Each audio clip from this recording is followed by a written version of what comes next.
সকাল থেকেই থমথমে হবিগঞ্জের নবীগঞ্জ শহর। চারদিকে আতঙ্ক, খুলেনি কোনো দোকানপাট। আইনশৃঙ্খলা পরিস্থিতি নিয়ন্ত্রণে রাখতে জারি রয়েছে ১৪৪ ধারা। শহরের প্রধান সড়কগুলোতে আইনশৃঙ্খলা রক্ষাকারী বাহিনীর টহল। আধিপত্য বিস্তারকে কেন্দ্র করে গত কয়েকদিন ধরেই উত্তপ্ত নবীগঞ্জ শহর। সোমবার বিকেলে আনমনু এবং তিমিরপুর গ্রামবাসীর মধ্যে সংঘর্ষ হয়। এতে যোগ দেয় আশপাশের আরও কয়েক গ্রামের মানুষ। টানা ৪ ঘন্টা সংঘর্ষ ও ধাওয়া পাল্টা ধাওয়ায় পুরো শহর পরিণত হয় রণক্ষেত্রে। ভয়াবহ এই সংঘর্ষে প্রাণ হারান একজন, আহত হন শতাধিক। কালকে দফায় দফা মাই দিছে, আপনাদের অফিস থেকে একজন মেম্বার আছে না, সেখানে মাই দিছে, সেখানে লুটপাট করতেছে, দোকান ভাঙতেছে। তো আমাদের এলাকা সরগাঁও আমাদের মেয়র সাহেবের বাড়ি তো ওরা আক্রমণ করছে। সংঘর্ষ চলাকালে লুটপাট ও ভাঙচুর শেষে বেশ কয়েকটি ব্যবসা প্রতিষ্ঠানে আগুন দেয়া হয়। এতে কয়েক কোটি টাকার ক্ষতি হয়েছে বলে দাবি ব্যবসায়ীদের।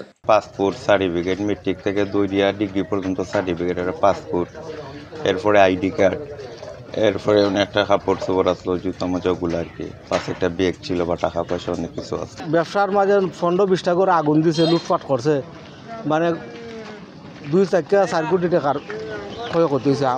খবর পেয়ে পুলিশ ও সেনাবাহিনী ঘটনাস্থলে পৌঁছে দীর্ঘ সময় চেষ্টার পর সংঘর্ষ নিয়ন্ত্রণে আনে। অবস্থা বেগতিক দেখে শহর ও আশপাশ এলাকায় ১৪৪ ধারা জারি করে উপজেলা প্রশাসন।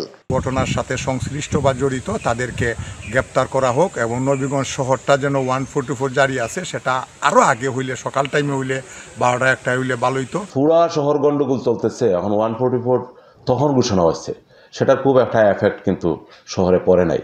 কিন্তু আমি বিশ্বাস করি এই 144টা যদি আরও 1 ঘন্টা আগে বা আরও 2 ঘন্টা আগে করা হইতো, তাহলে শহর শান্ত থাকতো। পরিস্থিতি স্বাভাবিক হলেও পুনরায় সংঘর্ষের আশঙ্কায় শহর জুড়ে আতঙ্ক বিরাজ করছে। তবে সতর্ক অবস্থানে রয়েছে আইনশৃঙ্খলা বাহিনী। সাধারণ মানুষ, আমার এলাকাবাসী, তারা কোনো সহিংসতা আসবেন না, তো আমরা সম্ভাবনা এড়িয়ে দিচ্ছি না। আমরা সতর্ক অবস্থায়, বাংলাদেশ সেনাবাহিনী এবং আমরা সতর্ক অবস্থানে আছি। এ ঘটনায় অভিযান চালিয়ে অন্তত 7 জনকে আটক করেছে পুলিশ।